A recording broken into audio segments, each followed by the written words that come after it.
आगे बढ़ती उत्तराखंड राज्य में स्थित 4 पवित्र धार्मिक स्थलों की यात्रा को चारधाम यात्रा कहा जाता है। हिंदू धर्म में इस यात्रा का विशेष महत्व है। तन मन की शुद्धि के साथ ही साथ श्रद्धालु अपने भीतर आध्यात्मिक ऊर्जा के संचार के लिए ये यात्रा करते हैं। इस साल यानी कि 2025 में चारधाम यात्रा 30 अप्रैल से शुरू होगी और इसको लेकर श्रद्धालुओं के मन में तमाम सवाल भी घूम रहे हैं।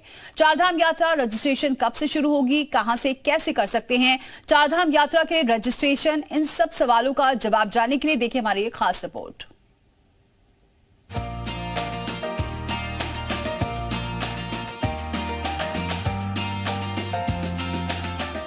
उत्तराखंड में चारधाम यात्रा 2025 के लिए अगले सप्ताह ऑनलाइन रजिस्ट्रेशन शुरू होने जा रहा है। इस संबंध में प्रशासन ने तैयारियां तेज कर दी हैं। 30 अप्रैल को गंगोत्री यमुनोत्री के कपाट खुलने के साथ ही इस साल की चारधाम यात्रा की शुरुआत हो जाएगी।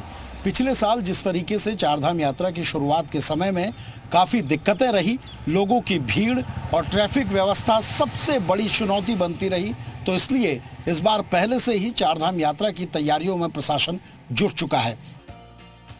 इस बार यात्रा के पहले महीने में किसी भी यात्री को वीआईपी सुविधाएं नहीं मिलेंगी, यानी किसी भी श्रद्धालु को वीआईपी एस्कॉर्ट या फिर विशेष व्यवस्थाएं उपलब्ध नहीं कराई जाएंगी। इस संबंध में उत्तराखंड के मुख्य सचिव अन्य राज्यों के मुख्य सचिवों को पत्र भेजेंगे। क्या क्या समस्याएं पिछले वर्ष महसूस की गयी, उन समस्याओं को दूर करने के क्या सुझाव हो सकते हैं और बेहतर यात्रा को सुरक्षित सुगम बनाने के लिए क्या क्या कदम उठाए जा सकते हैं, इस पर सारे सुझाव उन्होंने लोकल लेवल पे लिए थे। खुले उससे डिस्कशन हुआ है। प्रशासन का लक्ष्य है कि 10 अप्रैल तक यात्रा से जुड़ी तमाम सभी सुविधाओं को अंतिम रूप देने का है। चारधाम यात्रा के लिए अगले सप्ताह से रजिस्ट्रेशन शुरू होने जा रहा है। इस साल 60% रजिस्ट्रेशन ऑनलाइन और 40% ऑफलाइन किए जाएंगे। इसके लिए सरकार की आधिकारिक वेबसाइट पर रजिस्ट्रेशन करना होगा।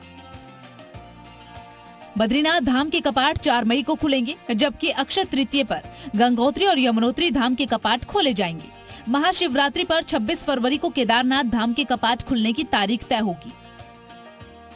इस बार ऑनलाइन रजिस्ट्रेशन का कोटा 60% और ऑफलाइन का बढ़ा के 40% कर दिया गया है। ये बहुत बड़ा निर्णय है और इसको अब हम आगे इसका अप्रूवल ले लेंगे और साथ ही साथ रजिस्ट्रेशन हम अगले हफ्ते से प्रारंभ करा देंगे।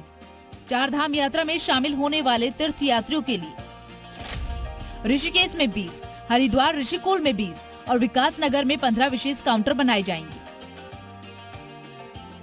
इसके अलावा बड़कोट, हीना, पांडुकेश्वर और सोनप्रयाग में भी आवश्यकता अनुसार चेकिंग काउंटर लगाए जाएंगे। यहाँ रजिस्ट्रेशन किया जा सकेगा।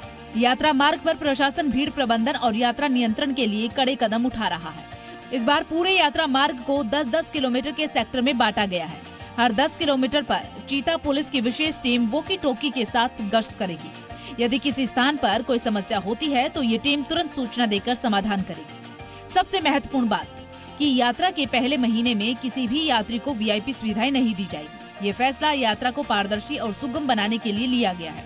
चारधाम यात्रा से पहले 15 अप्रैल तक सभी सड़क मरम्मत कार्य पूरे करने का लक्ष्य रखा गया है, जिससे श्रद्धालुओं को किसी प्रकार की असुविधा न हो। इस बार सरकार यात्रा को अधिक सुव्यवस्थित और सुरक्षित बनाने के लिए तकनीकी और व्यवस्थाओं को लागू कर रही है। ऑनलाइन रजिस्ट्रेशन से लेकर ऑफलाइन रजिस्ट्रेशन पर भी पूरी गाइडलाइन बनाई जा रही है। 10 अप्रैल तक सारे अधिकारियों को कहा है कि संबंधित काम पूरे कर लें। अगले हफ्ते से चारधाम यात्रा के लिए रजिस्ट्रेशन प्रक्रिया भी शुरू हो जाएगी।